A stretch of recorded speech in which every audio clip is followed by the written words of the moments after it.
Every club. Every day. The Global Sports Podcast Network. Hello, and welcome to That Saturday Feeling episode 18. Yes, number 1 and number 8. Can you believe it? My name is Nick Britten. I'm joined, as always, for this sideways look at all things football, what's been happening in the world of football this week, by a very happy, summery-looking Mr. Ken Davis. How are you doing, Kenny? I'm doing well, actually. I'm enjoying the sunshine. It's been lovely. It's been a lovely spring. It's been a lovely spring so far. Rain next week. We need it. I'm doing well. I'm excited for the coming Saturday games. You guys away at Portsmouth, Wrexham away at Wigan. Tricky games, but both games I think we need to get something out of for different reasons. Yeah, very much so. Very much so. Now, we started this segment 18 episodes ago when it just became a little bit of a Derby County look at because they were doing so badly. And it looked that relegation was absolutely nailed on from the Championship down to League One. But it's since morphed into Ken's dream championship for next season because what all Ken wants more than anything out of life, he's a simple guy. Aren't you, Kenny? You're a simple guy.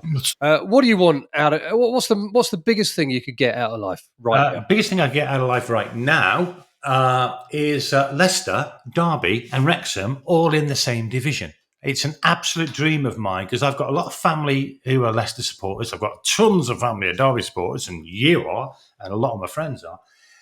And there's little lowly Wrexham coming up from the National League with a bullet, and it all looks like this is all going to come together in one beautiful season next year where those three teams are all in the same division. I can't imagine anything more exciting than that. Did you just say Wrexham are coming up from the National League with a bullet? I think with a budget because they've certainly spent more than every other Championship team, and they're not even in the league. I beg your pardon. Nobody wants Wrexham in the Championship. Just buy, spend. Yeah. It's not football as we know it. No. But we'll see. I mean, Wickham, who are Wrexham's greatest challengers for that second promotion spot, they won in midweek. They won away at Huddersfield. Yeah, which is a good result for them.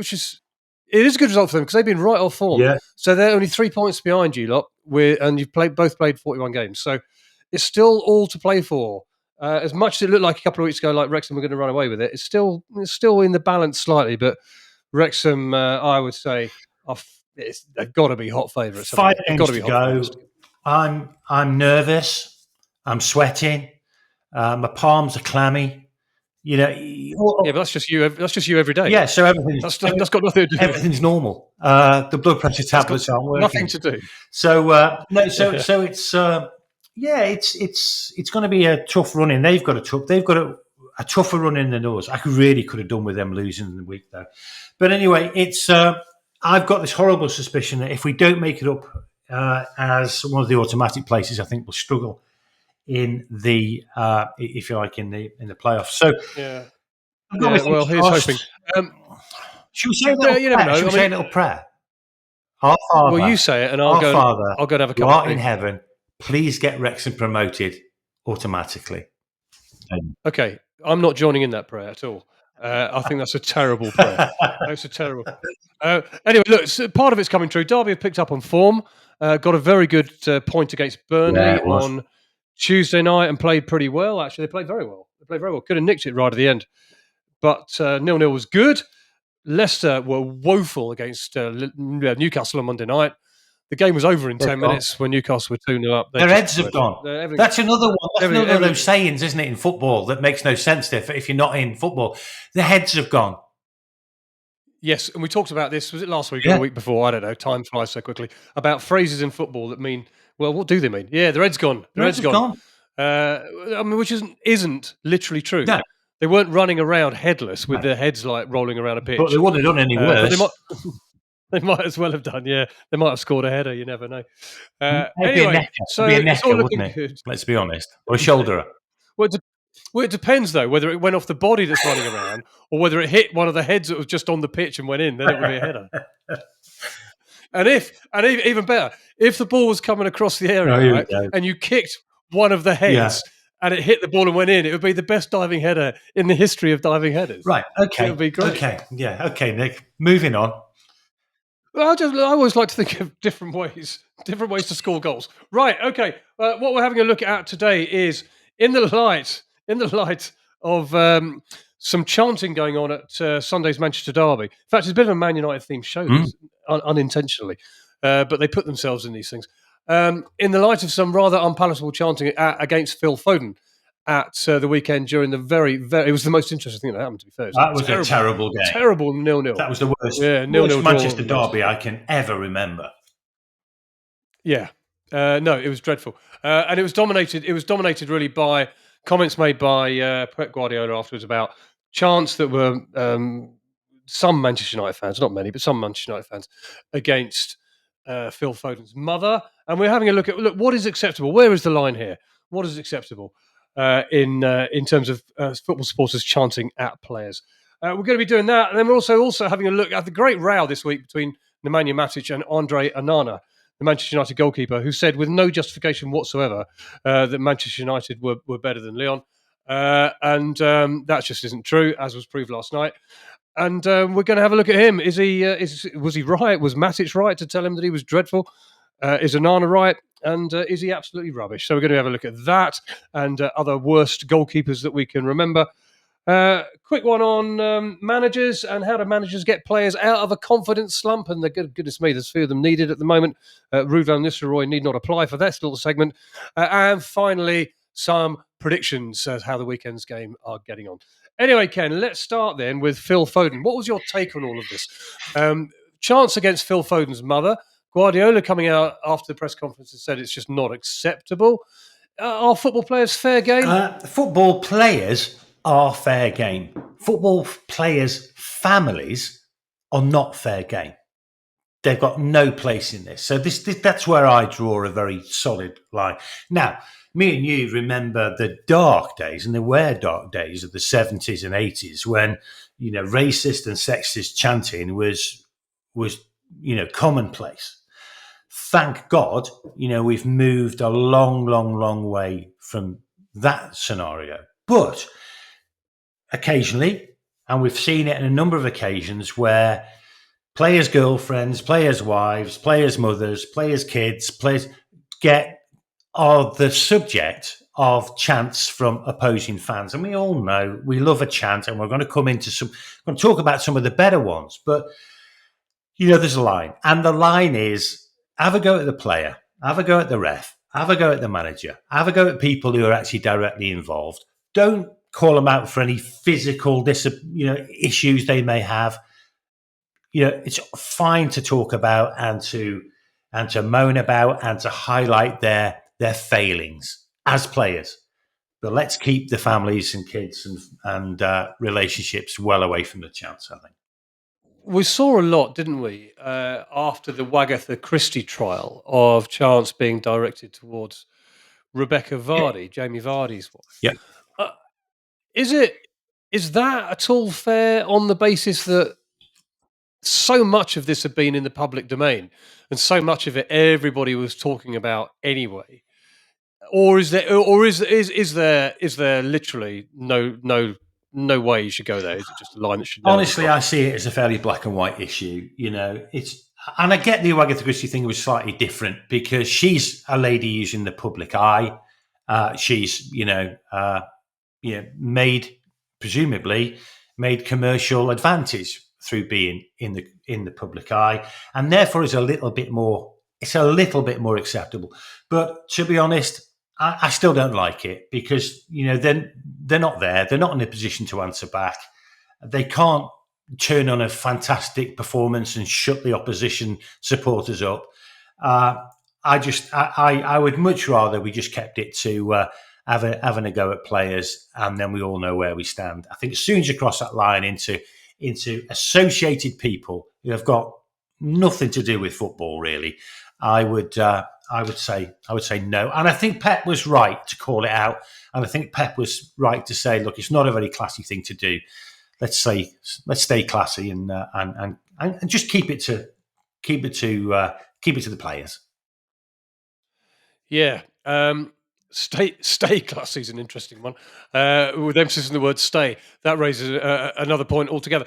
Listen, why do you think the FA can take action here? There are rules and regulations within the FA to say that clubs must keep their supporters under control, and they are duty bound to stop this kind of thing. Yet we don't ever see any kind of action taken by the FA on this. Why do you think that is? Honestly, I think that's. I think it's impossible to do. I think the FA recognises that people who go and watch football teams are not necessarily under control of the football teams themselves. You know, we've got 30,000, 50,000 individual people statistically in any population, in the population of the UK and any other country. There's a certain proportion of them who have got questionable morals and, you know, questionable standards. That's nothing to do with the club, and I think it's actually very unfair. I think and they do it because it's easy. It's unfair, I think, on the football governing bodies to target the teams as if the teams can do anything about it. I don't think they can. I was going to argue this because teams can. In this day and age, there is such good CCTV and surveillance at top flight football clubs. You can pinpoint anybody in a crowd with a high vis image dead easily. Manchester United, if they wanted to, could find out in a split second who some of those chanters were. They could. If they were minded to. And do you think they? But the question is, do you think they should? Do you think they should identify those people and ban them from football for that kind of chance? I mean that kind of chance is. Well, I'm not talking about banning them. No, I'm not talking about banning them. What I'm talking about. I mean, you've said there at the top of the item here that it's unacceptable. That there's a line to be crossed, and it's unacceptable. Well, if it's unacceptable, why are we not doing anything about it? Yeah. Why aren't clubs doing something about it? It doesn't have to be a ban. That's extreme. But certainly a warning, which could lead to a ban if they carry on. I mean, it took legal action. It took the police to step in a few years ago and ban chants against Brighton fans, homophobic chants against Brighton fans, and people were actually then action was taken against them for doing so. The Phil Foden chanting against his mum was not at the worst end of the scale by any stretch of the imagination. It was pretty benign. Let's face it. But if there is a line to be crossed, Ken, as you said there should be, then surely it's incumbent on somebody to do something about it. Yeah, I think there's no point. Otherwise, there's no point having a line, is there? Just say, "Well, get on and do whatever you want." I can get behind that as long as we draw the line in the right place. And I'm not sure the Phil Foden thing, unpalatable though it was, and unnecessary though it was, kind of constitutes something that's beyond that line. So unpalatable, but not unacceptable. No, unacceptable, unpalatable, but I wouldn't. But unpunishable is what I'm saying. Unpunishable. Okay, fair enough. Well, there we are. What about other chants then? Because let's face it, you can't go to a football game without chanting. Is an utter waste of time. Stay at home, watch it on the telly. I love a chant. I love joining in the chant. Who doesn't? Who doesn't? What's your favourite chant? I personally enjoy chants that are either self-deprecating, which I always think are dead funny. Either if you're the team or you hear it from the other team, or chants that are really witty. You know, ones which use a song or whatever in a very clever way because that particular player, if you like, fits into that song. So the best ones I remember, and I've seen a lot of this because I've watched a lot of National League football. Wrexham were way too good for that. So you'd get chants from some very poor teams in there. And I remember ones like we lose every week, we lose every week, you're nothing special, we lose every week. That kind of stuff makes me laugh when teams know they're bad, celebrate the bad, and kind of rejoice in that and make some fun out of it. The other one, I remember this. I think Spurs did it. I definitely remember Villa doing it at Anfield years ago when they were singing, "Let's pretend we've scored a goal. Let's pretend we've scored a goal." There was no chance of them ever scoring a goal. So when they chanted that, they actually celebrated as if they had scored a goal.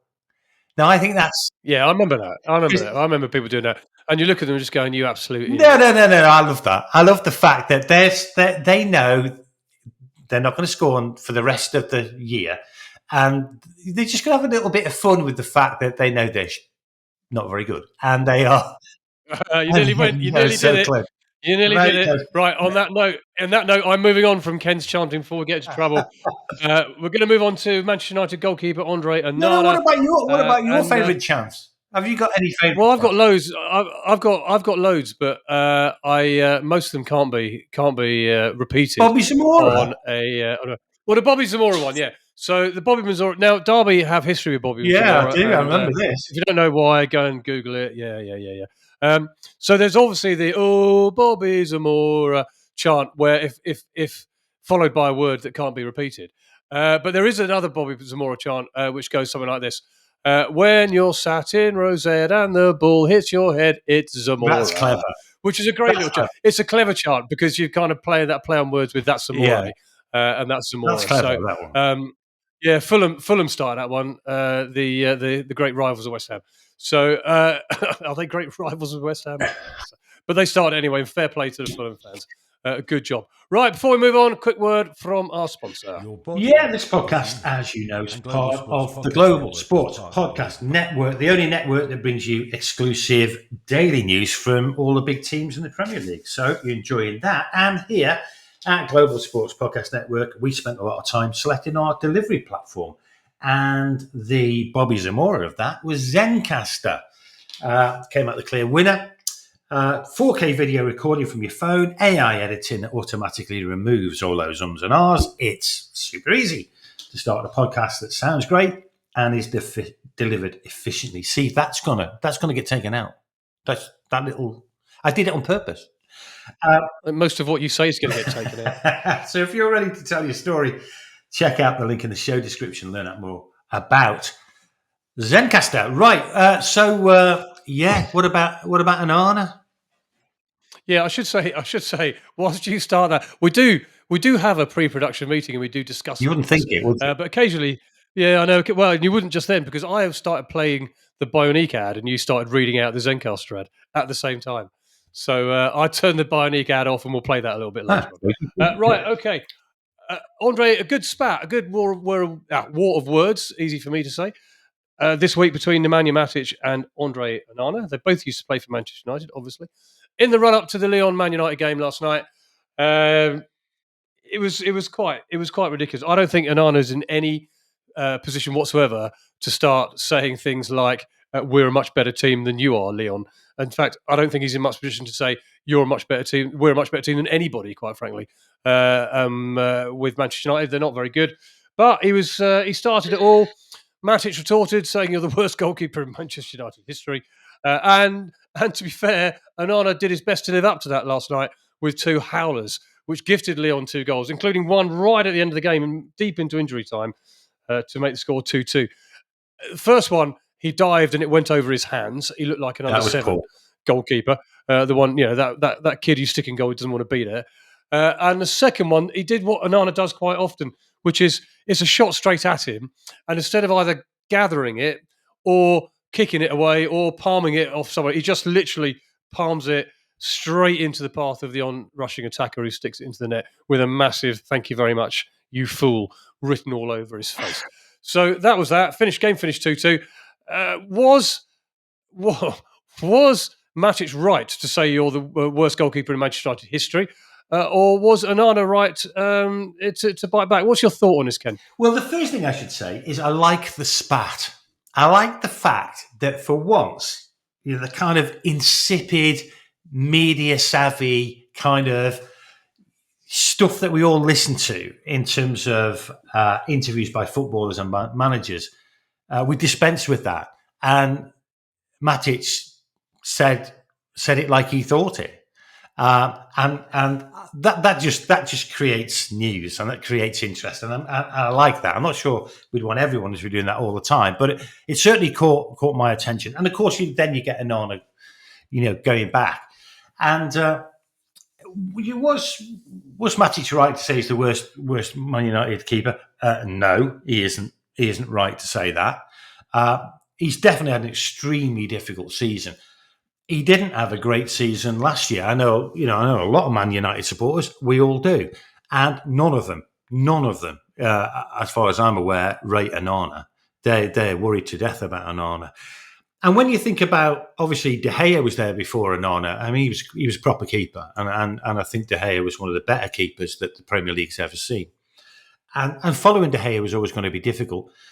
But Onana is nowhere near. Is nowhere near good enough for Man United.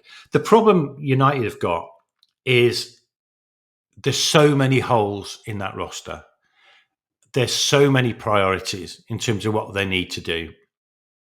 What are they going to do? Where does Onana fit within the priorities of what Man United need to do in this rebuild? I suspect they would love to change Onana. I just don't think they will, because I just think other priorities are going to take. Well, they're heavily after, aren't they? They're very closely linked and heavily after Zion Suzuki from Parma. 22 years old, he's valued at 40 million quid. They are chasing him and chasing him hard. Right. So it wouldn't surprise me if Onana found himself on the bench next year. Maybe it's just whether they want to spend that kind of money on a keeper, and there are plenty of other gaps, and that's just the challenge I think United have got. I mean, when you're behind the eight ball in the way United are, you can make a case for spending 40 million in 11 different places, and I think they're in that kind of situation. I watched the game with the Olympique Lyonnais game. The first one was absolutely horrible. I mean, the dip on the ball and the bounce of the ball made him look stupid. But he was nowhere near it. And when the ball bounces over your hands, and it was one of those free kicks that there was two options on it. It was a brilliant free kick. He expected it to be headed in and reacting and having to dive to his right. No one touched it. He suddenly had to dive to his left. He put his arm out. It bounced over it. He looks daft. Clearly it was a mistake. The second one was more worrying for me, although it was quite a close range effort. In cricket parlance, it's like a slip catch. He's got hard hands. He doesn't caress the ball into his body. He doesn't have soft hands and can, if you like, accept the ball. He kind of punches the ball out, and it's instinctive. And that's just going to give a second follow-up chance to the forward, which is exactly what happened last night. So he's got some technical issues. I'm no keeper, but he's pretty clear he's got some technical issues that he's got to resolve. But he's not the worst keeper for United, and we're very happily we can talk about who that might be. Well, he's not. I mean, it's probably worth saying that he's got somewhere between a 65 and 70% save rate for Manchester United, and that's by no means the worst in the league. He's just one of these keepers who seems to attract mistakes, and they're always highlighted. And it doesn't help when you come out, and I'm a bit like, I've got to say, I'm a bit like you. I think before each game, every team should nominate one player to have a spat with another player, and the other. I think that should become part of the rules. That should become part of the rules, and we should have these things leading up to the game just to give them a bit of spice, because most games, are a bit dull. But yeah, he can't be saying that kind of thing and then chuck in a performance like that. If you want to go out and say that, that's great, but you better have a good game. You better have a good game. And he's had a bit of a shocker. Let's face it. But as you say, he's not the worst. Mark Bosnich springs to mind as one of the worst Man United goalkeepers to. He had lovely hair, good looking lad, but not. But he was a great keeper for Villa, wasn't he? He was Villa before there, wasn't he? And everyone thought, what a great player. Goes United. It's very clear there was something about his motivation that wasn't working, was there, at United?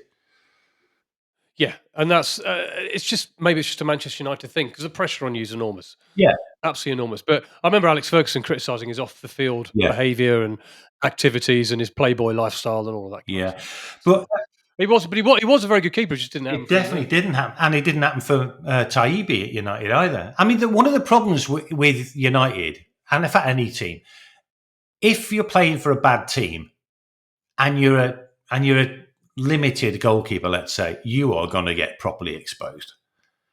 The goalkeepers we associate with being good keepers generally are playing for good teams, and in a way they tend to get less exposed. There's simply less volume of shots that they've got to face. Yeah, stuff coming their way. Yeah. Crosses to take, shots to take, decisions to make. Eventually you're going to get to overloaded, and if you're not a great keeper, that's going to show. But it is, yes, you're absolutely right.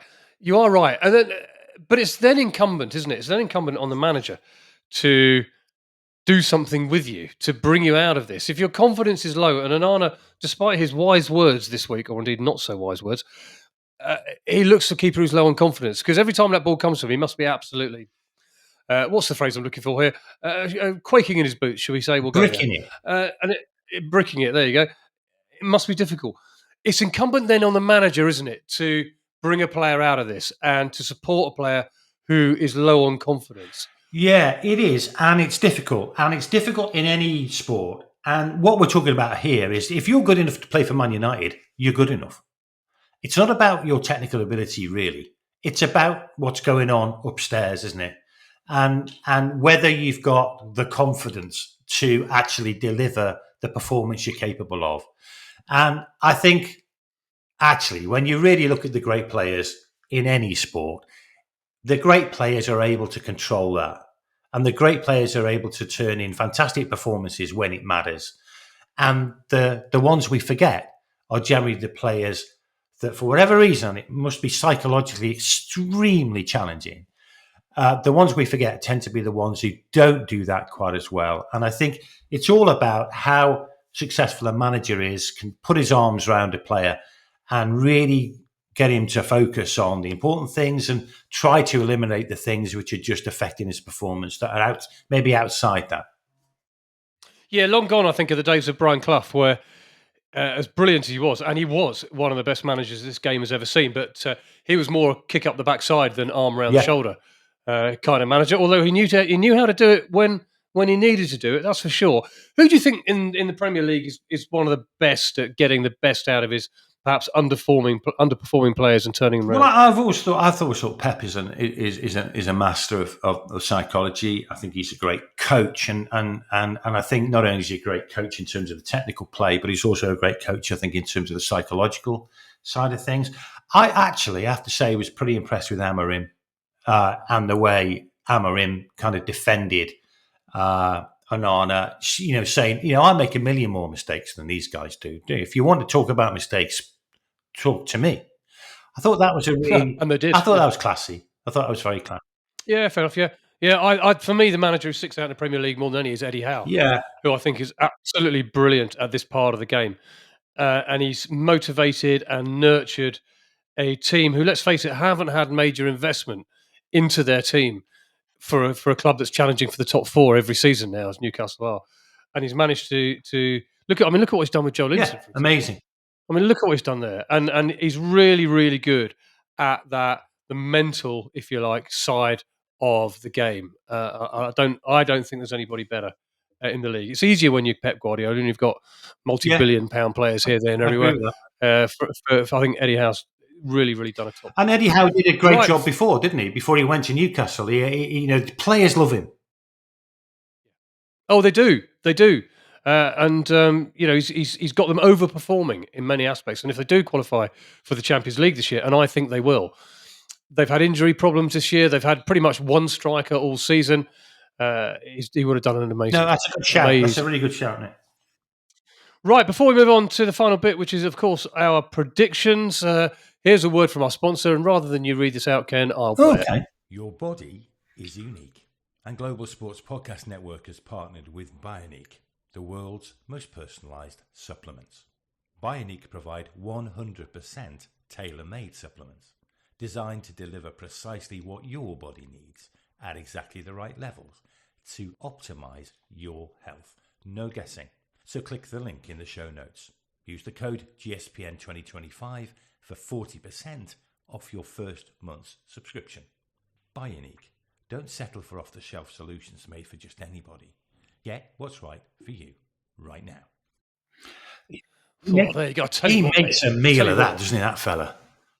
He's hard work, that fella. I don't know who he is. I mean, I don't know what filter he put on his microphone to make that sound so sexy. He did sound sexy, but quite, God, he was slow, wasn't he? Yeah. He was so slow with it. God. Yeah, Bionique supplements, guys. 40% off with a code on the show notes. It's worth giving it a go if that's what takes your fancy. Right, last part of the show. Then we're going to move on to is our weekly predictions. Now, Ken's he's got his pipe out again. Oh, here we go. He's got his Been pipe thinking. out. Is that how you think? Right. Do you always pull that face when you think? Last week, I was a bit worried last week because having done our predictions, I thought I'd had a bit of a shocker. And Ken is only a few places behind me. And anybody who's played predictions with Ken, and we've done this for a long time, knows that he's a bit rubbish for the first half of the season. Then when he's behind, he starts inventing loads of games that allows him to cheat and pick up with you. And then eventually he kind of comes good and wins it in the last couple. He is. He wins it in the last couple of weeks. And then last season, actually, in the prediction league we had with our mates, he won it in the last 10 minutes of the season, having been like literally miles behind. Wonderful. Behind. And, this season. the poor old bloke who was top of the league, literally from the first ball until the 89th minute of the last game, he's still never forgiven you. He's a bit bitter about it, isn't he, to be honest? We've got to get him on. We're going to have to get him on. So how's it looking? I've got the games in front of me, which I'm going to go through in a minute. But how is the league looking for you and I this week? We got 5 each last week. So we're still only 3 points between us. 59 for me, 62 for you. I don't know how we've managed to get it back to that, but we have. So we've got 11 games. 11 games this week, haven't we? Yeah, it's quite a lot. I was quite pleased with that 5-5 draw. To be honest, I thought you might have battered me. Derby got you out of trouble, I think. There we are. Right, okay, let's look at this weekend's fixtures then.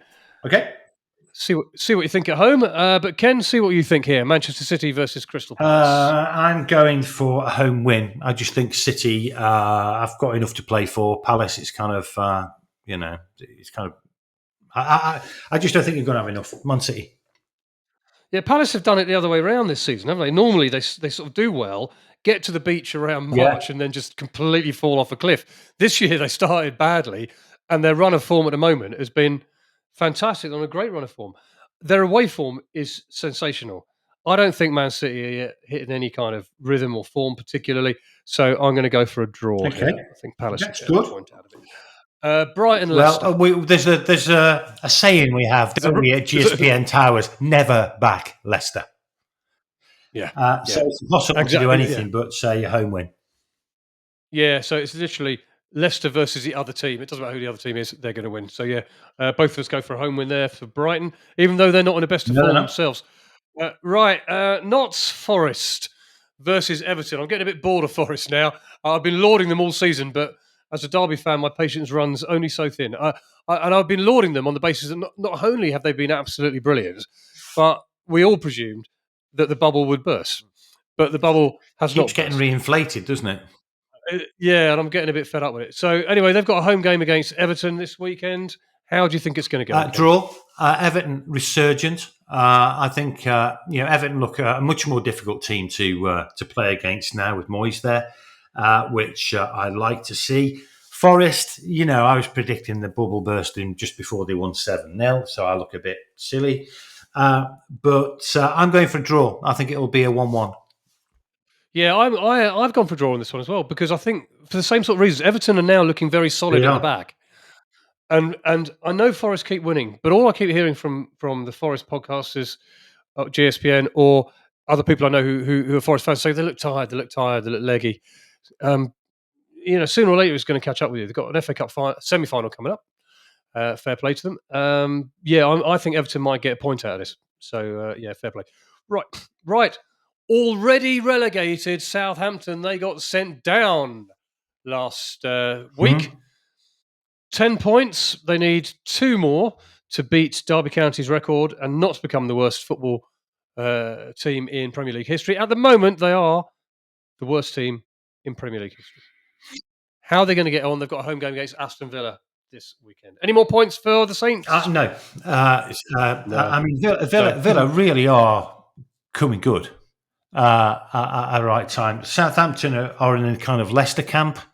I think it'll be closer than we think, but I just think Villa will have too much in the end. So I'm going to go for an away win. Is there a train of thought here to say that now that Southampton are down, The brakes are off and the pressure's off, and they don't need to worry about it. I mean, anybody who watched their game last week against Tottenham? They were pathetic. I mean, there was nothing about them whatsoever. But now they are down. Might something happen? No, I don't think it will. No, I don't think so. I mean, I think it's.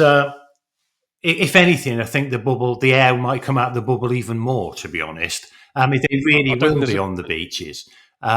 There's no bubble left. There's no bubble left. There's just kind of a little bit of pathetic, little bit of plastic there on just on sitting on the It's like a corner, black hole. Yeah, could it be an inverse bubble when things can't Yeah, exactly. So I think, and Villa are going for things. Villa have got a very clear vision in terms of where they potentially could get to. So I can't see any. I'm not saying it's going to be a 4-0, but I just think Villa ultimately will have too much. So what about you? I think it could be a 4-0. I think it could be a 4-0. I've been super impressed with Villa because they looked a time, didn't they, where that very difficult Champions League, Premier League campaign and running them in duality, it looked like it was going to catch up with them. And the league form sort of dipped and they fell down towards the 8th and 9th on the table. But they've come back up. They've been resurgent in recent times. They've made a couple of the smart transfer window. Yeah. Really smart transfer window in January has given them a real boost. So, yeah, Villa win for me. All London derby then, Arsenal versus Brentford. I really don't like Arsenal at the moment. There's no goals in that team, apart from when they're playing in Europe. But but I can't see past a home win. I just think Arsenal's going to have too much for Brentford. Yeah, likewise. A couple of more Declan Rice free kicks will do a treat. Wow. That second free kick, by the way. That second free kick for me. Talk about the postage stamp. But the hit with power, with pace, with swerve, with accuracy, it was unbelievable. It was one of the best free kicks. Onana would have kept it out. We were talking. Yeah, he would. Yeah, because he's like the greatest goalkeeper ever. We were talking quick cross-fertilization plug. Oh, yeah. Ken and I also run the Road to World Cup 26 podcast, which is broadcast every Friday. And we were recording one this morning, and we were talking about brilliant free kicks. And we were talking about that fantastic free kick that Peru scored against Scotland in the 1978 World Cup in Argentina. Wow. And I said that's one of the greatest free kicks I've ever seen. Certainly Declan Rice's, both of them, but particularly the second one, fall into that category. Chelsea Ipswich. What do you think, Kenny? Don't fancy. You know what? I've got this down as a home, and I'm on the point of changing my mind. I know Ipswich are gone, but Ipswich have kind of impressed me a little bit with their fight and verve and determination, and Chelsea haven't. Now I've got it as a home, but should I change? I'm changing it to a draw. You can't change it to a draw because I've got. I'm keeping it as a home. I'll keep it as home then, just to be different. And I'm almost thinking about changing it to an away win. I really am. That's how bad Chelsea are. Right, Liverpool, West Ham. You've got that as a draw, then. I've got that. Oh well, this is. Yeah, I've got Chelsea, Ipswich as a draw. Yeah. Yeah. Now, I think Liverpool are a little bit imperfect at the moment. Let's put it that way. But I can't see further than a home, so I'm not going to talk myself out of a home win there. It's got to be. I mean, West Ham are horrible as well. So Liverpool 3-0. I'm quite happy for you to talk yourself out of a home win. Go on, give it another go. No, I'm not doing it. There's every reason West Ham can get something out of this game. I've just no idea what it is. So I've gone for home win as well. Wolves Tottenham. Here's an interesting one now. Wolves Tottenham. Wolves great win at Ipswich last week, by the way. That was a cracking win. I think Wolves. I think Wolves are decent. I think what they did was change the manager for a smart choice, and he's a top guy, and I think they are playing well. I think Ange still got a lot of problems. I'm going for a home win. Yeah, I've got home win down. Yep, I've got home win down as well. Quite right. Right, Newcastle, Manchester United, Sunday afternoon. Now, I know what you're going to go for here, and I'm not. I'm going for a draw. I think United were the better team against City when I saw them. I mean that's nothing to write home about because they were both dreadful, but I thought they were a better team. I thought they looked decent. I think it's going to be a draw. I mean, I like Newcastle, but eventually things are going to change for Man United. It's going to be a 3-3 Onana hat-trick. You said there just at the outset of that, Ken, you knew what I was going to do, but you might not know what I'm going to do. I do. You might not know. You don't know. Well, I don't think you do. What do you think I'm going to do here? Home win. You think I'm going to go for a home win? Right. Bournemouth, Fulham. Last game of the weekend round. Monday night, down at the Vitality. What do we think? Fulham suddenly look a bit iffy. So I think Bournemouth look good at home. I'm going to go for a Bournemouth home win. Not sure on this one. I disagree, actually. I thought Fulham were terrific last week. I thought they played really, really well. They beat Liverpool. Not many teams beat Liverpool. They turned the game around very, very quickly. And although Liverpool weren't on form particularly and looked a bit shaky defensively, I thought Fulham played excellently. Bournemouth, a bit hit and miss. I mean, I wonder. I don't know. Are either of these teams going to sort of really be in the European shake-up at the end of the season? Is it a bit of a pipe dream? Next week we should do a European special. Who's qualifying in these kind of places? Because there's a lot of interest. A lot of teams still with interest. I mean, they've both got chances. I think the game tomorrow, or the game on Monday, I should say, is going to have a big say in that. Well, Bournemouth are 10th on 45. Fulham are 8th on 48. Man City are 6th on 52. 6th is the place to be with the Conference League and upwards. Although I don't, everybody's been talking about the Premier League getting a extra Champions League place. Does that mean everything gets sort of knocked down? So are we going to go down to 7th for a European spot? Right. Well, Villa are in 7th on 51. Fulham are 8th on 48. Bournemouth are on 45. It looks a tall order for Bournemouth, if I'm honest with you. Fulham's still in with a shout, which is why I'm going for Fulham to get something out of this game and a draw. Okay, interesting. And finally, Newcastle against Palace playing on Wednesday. Oh, are they? Oh, right. Okay, I wasn't looking ahead that far. Newcastle against Palace. We're going to do that. We will definitely won't record this until that's been played. Indeed. Right. Oh, goodness. Newcastle now. Tricky one for you. That is a tricky one for me. I always bet Newcastle at home. And you've been consistently pro Palace.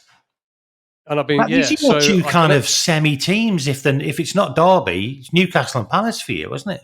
Well, I've got there. Okay, fine. So I grew up not in the shadow of Selhurst Park, but fairly near. And my dad was a big Palace fan, and my sister's a Palace fan. So I've got a good affiliation with Palace. Obviously, I've married into Newcastle United. My wife's a big Newcastle fan, as are her family.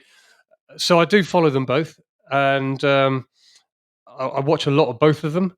I've got to say, Palace is it's their away form has been so good this season. I can only go for a draw here. That's the only thing I can do. So I'll do that. Fair enough. I've gone for a home win. So we've got a few we agree on and quite a few we disagree on. So there could be a swing taking place this week. Could be. There could be a swing. Ken likes a bit of swinging, don't Only at the weekend, and it's the weekend. So yeah. Happy days. On that note, Ken is swinging. The sun is shining. Thank you very much indeed for joining us. Hope your team does very, very well this week, particularly if you're Derby County. And we'll see you all next week. See you. Every club, every day. The Global Sports Podcast Network.